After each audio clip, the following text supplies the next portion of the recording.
సభ్య సమాజంలో జర్నలిస్టు కంటే ఘోరంగా ప్రవర్తించిన వ్యక్తి వాళ్ళకు భగవంతుడు శిక్షేస్తాడు. కానీ మీకు మాత్రం మీ కుటుంబానికి నేను నా మిత్రులు తోడుంటాము. ఇదిగో నా తమ్ముడు ఉంటాడు, వాడు అక్కడ.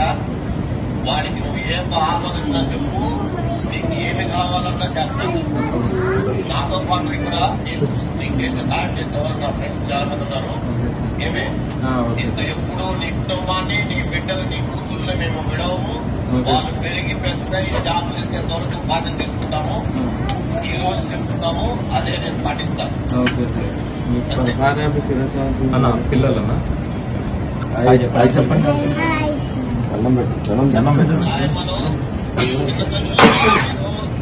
ఏమి మీరు ఏమి తెలుసుకోలేదు. అమ్మ తిరిగిరాని రోగాలకు పోయింది. కానీ మీ అమ్మలో మీరు మీ అమ్మ చూసుకుంటారు. మీ అమ్మ ఎంతో చక్కగా మీరు మంచిగా చదువుకొని మీ నాన్న ఉన్నారు, మేమున్నాము.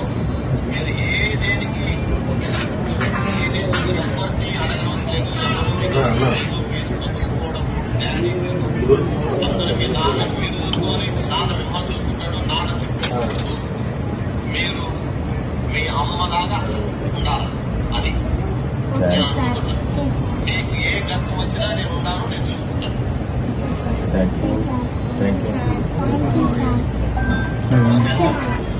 అన్న ఓకేనా అన్న రైట్ ఒకసారి చూస్తాను. చూడండి ప్రెస్ వాళ్ళు ఉన్నారు. ప్రెస్ వాళ్ళు మీరు చెప్పాలనుకుంటున్నారు అన్న. ప్రెస్ కి ఏమన్నా చెప్పాలని చెప్పండి. లైట్ వేస్తున్నారు, కనపడుతుంది. పర్లేదు ఉన్నాయి.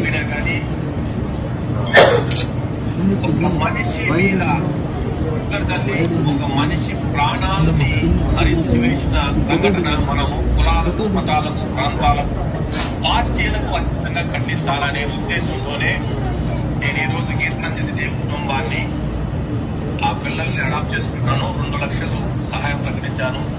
నాతో పాటు నా మిత్రులు కూడా ఇందులో ఉన్నారు. వాళ్ళ మిత్రుల పేరు కూడా చెప్తున్నాను. శివ, మేక, మల్లికార్జున రెడ్డి, పోలం, ప్రసాద్ రెడ్డి, గాయం. మేమందరం కలిసి ఈ కుటుంబాన్ని అయ్యే ఖర్చులు, ఆ పిల్లలకు అయ్యే ఖర్చులు ప్రతి సంవత్సరం ఏటైనా నెలైనా ఏటైనా ఎంతైనా కానీ భరిస్తాం. చదువు కానీ ఇతరత్ర విషయాలు కానీ. ఇప్పుడు 2 లక్షల రూపాయలు ఆ పిల్లల మీద బ్యాంకులో వేస్తున్నాము. ఇది మేము చేయగలిగింది. భగవంతుడు చేసేవి చాలా ఉన్నాయి. అంటే మొత్తం మీద ఈ సమాజంలో ఒకటి మీడియా, ఇప్పుడు సోషల్ మీడియాలో చెడు అనేది ఎక్కువ జరుగుతుంది అనేది అందరికీ తెలిసిన విషయమే. సెల్ఫ్ ప్రమోషన్ చెడు అని జరుగుతుంది. కానీ మంచిని పెంపొందించాలనేది అనే నా ప్రయత్నంలో భాగమేది. చూద్దాం, మనం అందరం కలిసి పోరాడతామనేది నాకు చాలా బాధ అనిపిస్తుంది మాట్లాడేది. కానీ ఒకసారి కాదు, ఎన్నో సంఘటనలు జరిగాయి. ముందు కూడా నేను గండపూడి సంఘటనలు, ఆడకూతుల్ని క్లోజ్ చేసినప్పుడు కూడా నేను వాళ్ళని అడాప్ట్ చేసుకున్నాను. వాళ్ళని చదివించాను. మొన్నటి వరకు కూడా ఇలా చదివించబోతున్నాను. సో ఇది ఒక ఎగ్జాంపుల్ గా తీసుకోవాలి. ఎవరన్నా ముందుకు రావాలనేది నేను అనుకుంటున్నాను. ఎందుకంటే తిట్టుకోవడము, కొట్టుకోవడము, మార్పింగ్ చేసుకోవడం సోషల్ మీడియాలో ఉంది ఇదే. కానీ ఒక మంచి పని చేయడానికి కలిసికట్టుగా రావాలనే దానికి నేను పిలుపునిస్తున్నాను. ఎస్, చెడు చేయండి, చెడు చేసే వాళ్ళు చెడు చేయండి. కానీ అమాయకుడిని, పసిపిల్లల్ని కానీ ఇట్లాంటి అమాయకుల జోలికి వెళ్ళొద్దు అనేది నేను ప్రార్థిస్తున్నాను. ఇదిగో దానికి ప్రతిఫలంగానే ఈరోజు ఈ సంఘటన, అంటే ఇప్పుడు ఇంతకుముందు వెంటకూడి, ఇంతకుముందు ఒక ప్రాణం పోయినప్పుడు నాకు ఎంత బాధ అనిపించిందో నాకు తెలుసు. ఇట్లాంటి సంఘటన జరగకూడదని అనుకుంటున్నాను. కానీ జరిగినప్పుడు దానికి స్పందించే గుణం ఉండాలి. శిక్షలు అవన్నీ భగవంతుడు లాస్ అని చూసుకుంటాయి. Let us see what happens. అందరూ కూడా దీన్ని ప్రాపగేట్ చేస్తారు. సభ్య సమాజంలో జర్నలిస్టు కంటే ఘోరంగా ప్రవర్తించిన వ్యక్తి వాళ్ళకు భగవంతుడు శిక్షేస్తాడు. కానీ మీకు మాత్రం, మీ కుటుంబానికి నేను, నా మిత్రులు తోడు ఇదిగో నా తమ్ముడు ఉంటాడు, వాడు అక్కడ, వాడికి నువ్వు ఏ ఆపదన్నా చెప్పు, నీకు ఏమి కావాలన్నా చేస్తాను. నాతో పాటు ఇక్కడ నీకు చేసే సాయం చేసేవారు నా ఫ్రెండ్స్ చాలా మంది ఉన్నారు. ఏమే ఇంత ఎప్పుడు నీ కుటుంబాన్ని, నీ బిడ్డలు, నీ కూతుర్లో మేము విడవము. వాళ్ళు పెరిగి పెద్ద జాబ్ చేసేంత వరకు బాధ్యత తీసుకుంటాము. ఈ రోజు చెప్తున్నాము, అదే నేను పాటిస్తాను. పిల్లలన్నా చెప్పండి.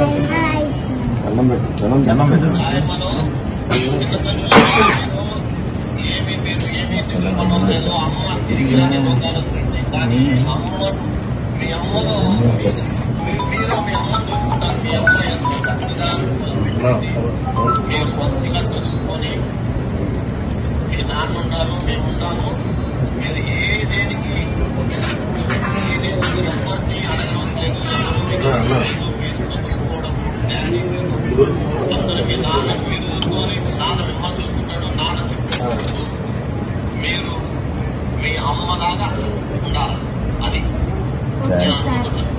మీకు ఏ కష్టం వచ్చినా నేను ఉన్నాను, నేను చూసుకుంటాను.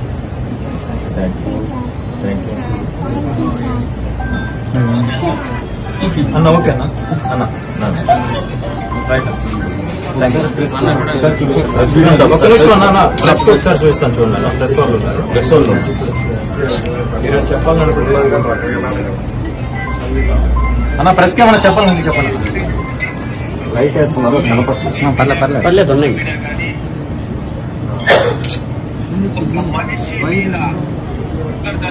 ఒక మనిషి ప్రాణాలని హరించి వేసిన సంఘటన మనము కులాలకు, మతాలకు, ప్రాంతాలకు, పార్టీలకు అత్యంతంగా ఖండించాలనే ఉద్దేశంతోనే నేను ఈ రోజు గీతాంజలి కుటుంబాన్ని, ఆ పిల్లల్ని అడాప్ట్ చేసుకున్నాను. 2 లక్షలు సహాయం ప్రకటించాను. నాతో పాటు నా మిత్రులు కూడా ఇందులో ఉన్నారు. వాళ్ళ మిత్రుల పేరు కూడా చెప్తున్నాను. శివ, మేక, మల్లికార్జున రెడ్డి, పోలం, ప్రసాద్ రెడ్డి, గాయం, మేమందరం కలిసి ఈ కుటుంబాన్ని అయ్యే ఖర్చులు, ఆ పిల్లలకు అయ్యే ఖర్చులు ప్రతి సంవత్సరం ఏటైనా, నెల అయినా, ఏటైనా ఎంతైనా కానీ భరిస్తాం. చదువు కానీ ఇతరత్ర విషయాలు కానీ. ఇప్పుడు 2 లక్షల రూపాయలు ఆ పిల్లల మీద బ్యాంకులో వేస్తున్నాము. ఇది మేము చేయగలిగింది. భగవంతుడు చేసేవి చాలా ఉన్నాయి. అంటే మొత్తం మీద ఈ సమాజంలో ఒకటి మీడియా, ఇప్పుడు సోషల్ మీడియాలో చెడు అనేది ఎప్పుడు జరుగుతుందనేది అందరికీ తెలిసిన విషయమే. సెల్ఫ్ ప్రమోషన్ చెడు అని జరుగుతుంది. కానీ మంచిని పెంపొందించాలనేది అనే ఒక నా ప్రయత్నంలో భాగమేది.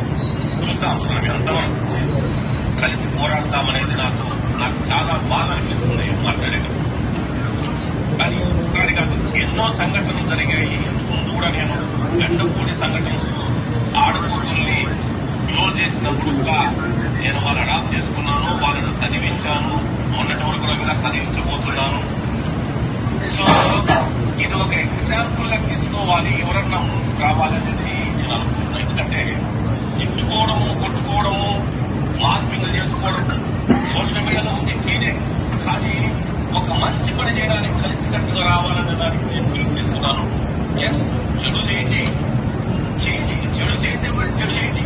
కానీ అమాయకుడిని, పసిపిల్లల్ని కానీ ఇట్లాంటి అమాయకుల జోలికి వెళ్ళొద్దు అనేది నేను ప్రార్థిస్తున్నాను. ఇదిగో దానికి ప్రతిఫలంగానే ఈ రోజు ఈ సంఘటనలు, అంటే ఇప్పుడు ఇంతకుముందు వెంటకూడి, ఇంతకుముందు ఒక ప్రాణం, ఇంటి ప్రాణం పోయినప్పుడు నాకు ఎంత బాధ అనిపించిందో నాకు తెలుసు. ఇట్లాంటి సంఘటన జరగకూడదని అనుకుంటున్నాను. కానీ జరిగినప్పుడు దానికి స్పందించే గుణం ఉండాలి. శిక్షలు అవన్నీ భగవంతుడు, లాస్ అని చూసుకుంటాయి. Let us see what happens. అందరూ కూడా దీన్ని ప్రాపగేట్ చేస్తారు.